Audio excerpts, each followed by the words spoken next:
So, welcome to the video. Today we're going to be unboxing the iPad Magic Keyboard. I bought this to be used with my iPad 3rd generation. I do not own the 4th one yet. I really like the idea of a backlit keyboard and a mouse pad.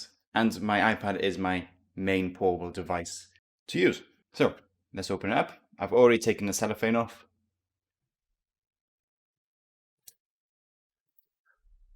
There it is. Take that out. That's actually a bit heavier than I thought it'd be.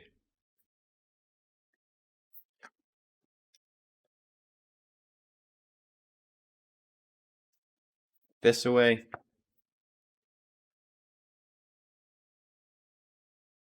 It's a lot more stiffer. Pull that open. We have some cards here. Some information. Put that down for a second. Information, instructions. No stickers though. Okay. And here it is. Obviously it has a slot for the 4th generation, but it also works with the 3rd generation. So there's a snap when you open it, and it clicks into place. And this bends that far back. Don't know if you can see it. The only camera view I have is a top-down one.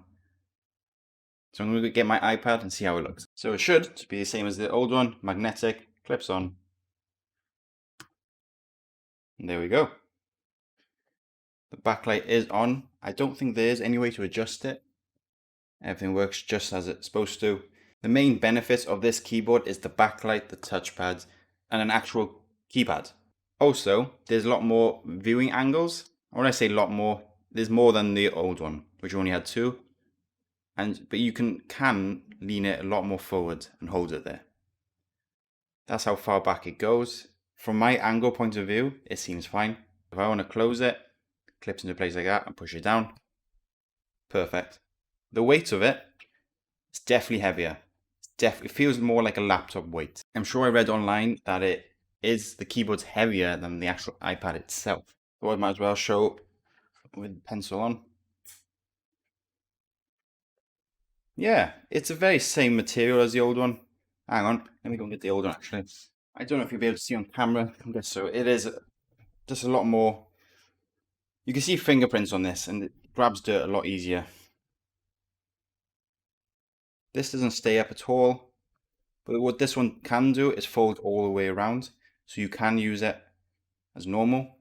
This is the main disadvantage of this one I would find. But again, not a personal experience, only views I've seen online. But obviously the same size. This is the 12.9, forgot to mention that. But there's no difference between the 11-inch either. The material,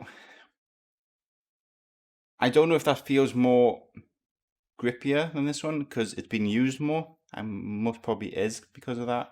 And this one seems more black than that. I don't know. My eyes are deceiving me. But they're very similar. Also, another advantage to this one is that on the side, on camera, if you see here, there's another charge slot. So I'm able to plug this in, charge, and that will charge my iPad. And also, I could be able to put another one, like my hard drive, in the side. So that's another cool benefit. So you can charge it and use your external hard drive if you have one, or something else with a USB-C drive.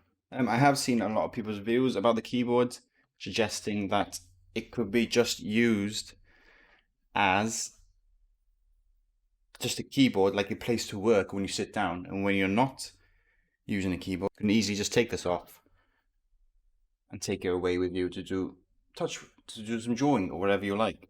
And then when you come back to work, you can just slot it back in and just start typing again.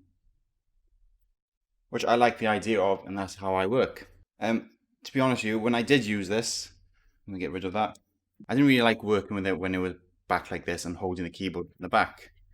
It just felt odd, and I did prefer it without the case when I was walking around and working with it. But as a place to sit down, I do recommend this one. But again, that's just some first impressions and an unboxing. there's no long term I've been using this. You know, I've enjoyed this experience, but I did miss a backlight, especially using it at night times or just watching a film and I just want a quick search something. I had to increase the brightness of the screen to see the keyboard, but having a backlight should help a lot. Keypad, never really used a mouse, so I'm interested to see if I use the mouse a lot on this, as I'm quite keen on just using the pencil and tapping away. But yeah, apart from that, that's all you get in it. £350 or £200. It depends what you need it for. This is lighter and it may be easier to carry. This is heavier, but you do have more of the premium features. If this is your only portable device, I recommend go for this one. If it's your secondary and you have a laptop with you, then maybe go for that. That's just something to carry outside or something like that. But as for me, this is my primary portable. This is a great addition to my iPad. I'm glad they didn't make it just for the 4th generation. It is compatible, as you can see, with the 3rd generation. Thanks for watching, and I'll see everyone in the next videos.